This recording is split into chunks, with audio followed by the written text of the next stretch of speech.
Thanks, guys. Awesome to be here. Guys, go ahead and give another round of applause for everybody you've seen tonight in the Rumpus for putting this on. This is excellent. I was doing a little reading earlier today, cover of a Cosmopolitan magazine, and it said, "Is your man gay? The telltale signs." I really think there's only one telltale sign that your man is gay, and that is that you are also a man. The rest is just stereotypes. I watch a lot of Netflix. It's one of my main hobbies. Sometimes I'll have like the Netflix recommendations where it's just like a horrible blow to my self-esteem. Here's that where it's like Netflix recommends Sister Act. You know? And then sometimes you just want an explanation for what Netflix recommends, right? It's like Netflix recommends Dumbo, and you're like, what? Why would you recommend that? It's all, well, because you enjoyed Fantasia and The Elephant Man. That's a little strange, right? Netflix recommends Tron. Oh, that neon movie where everyone's trapped inside of computers? Why would you recommend that? Oh, well, because you enjoyed The Matrix and LSD. How'd you know that I enjoyed LSD, Netflix? Oh, well, because you enjoyed Fantasia. Fair enough. Fair enough. I live in Berkeley. Every year, I don't know, you guys know this too. From there, every year in Berkeley, there's a parade called "How Berkeley Can You Be?" It's a real thing, and this year I won first prize because I protested it. It's a proud moment. I like living out there. I noticed a lot of bumper stickers in the back of the cars, and one thing is like, I might want to have kids someday, but I would never want to get one of those bumper stickers where it's like the whole family's lined up on the back of the car in cartoon form, you know, like dad, mom, little kids, and it's like, because what happens when my family splits up? Do I have to go back there and start scraping off the mom and all the little kids, just leaving that one lonely dude there, and I'm like, yeah, that's me, you know, just putting up empty liquor bottle stickers the next day, like, you know, these are my babies now. The other day I saw this bumper sticker that said "Equality for All," which is a lovely sentiment, and I think we can all agree with it. Especially because that's just equality. I don't think there's a guy out there being like, "Equality just for me. Fuck everyone else." Have you guys ever seen this where like the back of the car is like covered in bumper stickers, and then some of them explain why the other ones are there? You know what I mean? Like one of them says "Got milk," right? And then the other one says "Shit happens." And then at the top it says "Baby on board." And you're like, oh yeah, there you go. It's like a little flow chart. I see how that works. Yeah. Well, A to B to C. All right. The other day I saw this. It was amazing. It was two bumper stickers that explained each other. The first one said, "If at first you don't succeed, try again." Sweet. And then the second one said, "San Francisco City College." Yeah. I see. I went to community college. I'm a big fan of that system. Do not care for those places like DeVry or University of Phoenix. Dude, their commercials are way too long. I could make a commercial for DeVry that would just be like 5 seconds. It would go like this. The Army. Dude, fuck that. DeVry.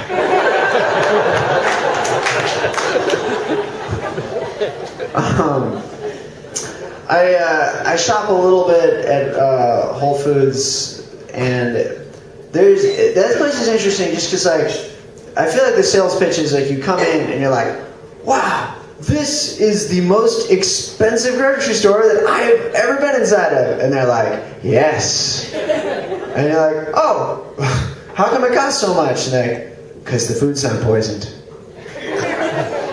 And you're like, oh, are you saying that the food at other grocery stores is poison? And they're like, yes.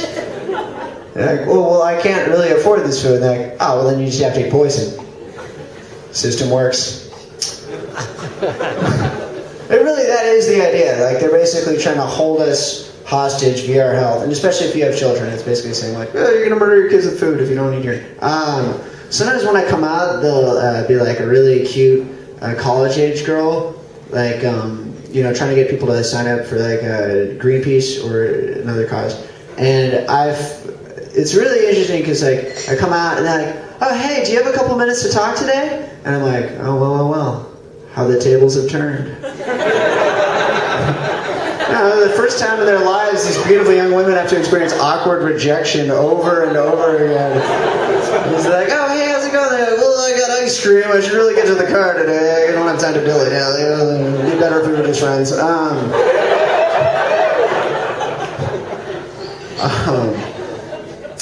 I recently broke up with my girlfriend, which... it's a little rough, but you know what that means? Rolling out the old online dating profile again. Fucking, okay, Cupid.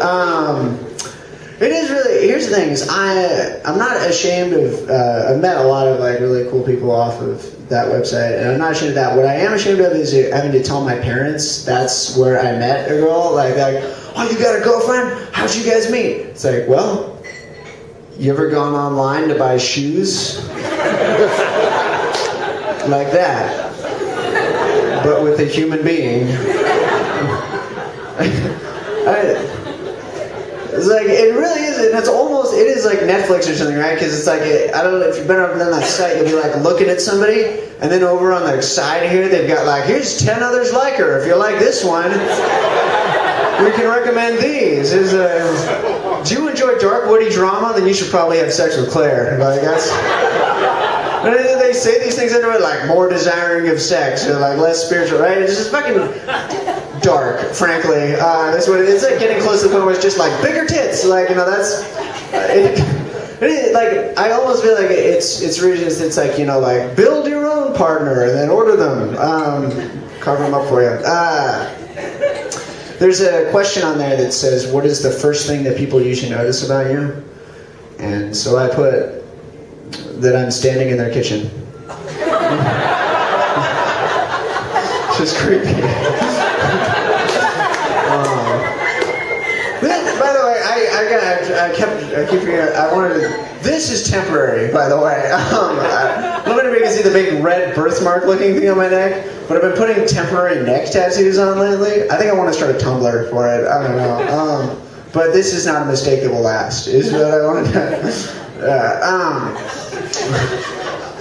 You guys, you ever play that game, Would You Fuck? You're like, would you fuck her? Would you fuck him? Like, would you fuck Nancy Gordon? I don't know who Nancy Gordon is, but she sounds old. The other day my friend asked me, he's all, would you ever fuck a life-size tater tot? And I said, do you just mean a regular-sized tater tot?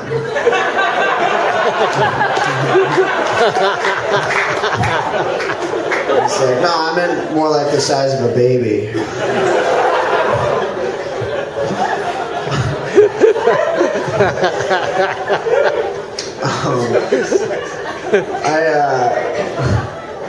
Want to have sex with a baby-sized tater tot? If I was still a teenager, maybe. The will has gone out of me these days to motivate myself to hit on it. What's up with you? Just get coached recently? Are you baked?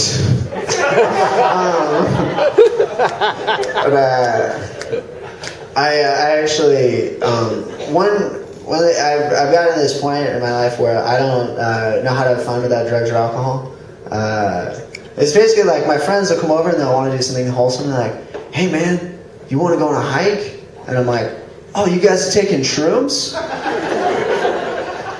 No, I don't get it.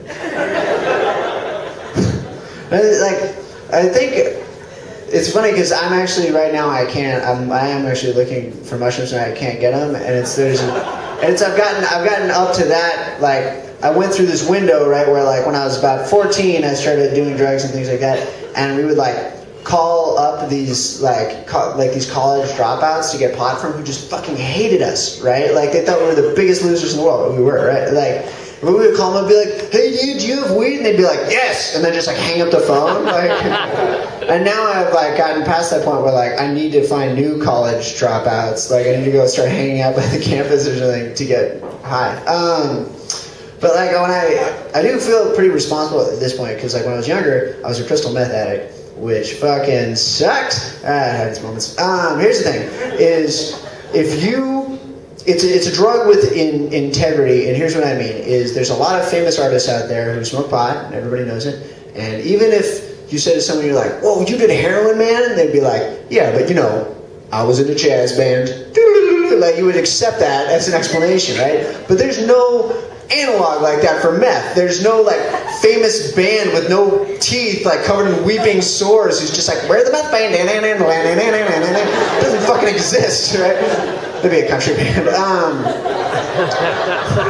So if you're doing it, it's because you really love it. I used to go over to my friend Martin's house. He was the guy who sold the meth. And he'd be in his living room, which was like bare of any furniture, just sitting on top of a pile of stolen electronics, like a fucking tweaker Scrooge McDuck. And then he would start the conversation off by saying, hey man, you want to buy a car stereo? I'd be like, well, I don't really have a car anymore. Sort of sold it to you, actually. So no thanks. I'd be like, come on, dude, just buy the car stereo. Like I said, I don't have a car. What do I want with a car stereo? It's like, well, maybe you could sell it. To who? Do you want to buy a car stereo? Well, how much?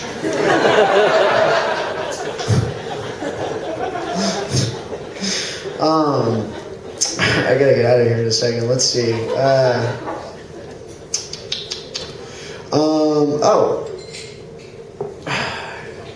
I could do the other evening. This is stupid. The other evening I was with this girl, and we were hooking up, and she said to me, she saw Miles, I want to make love until the break of dawn.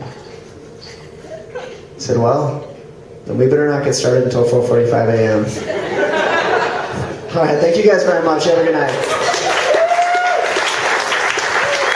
Keep it going for your host, Isaac and the Rumpus. Putting on an excellent show.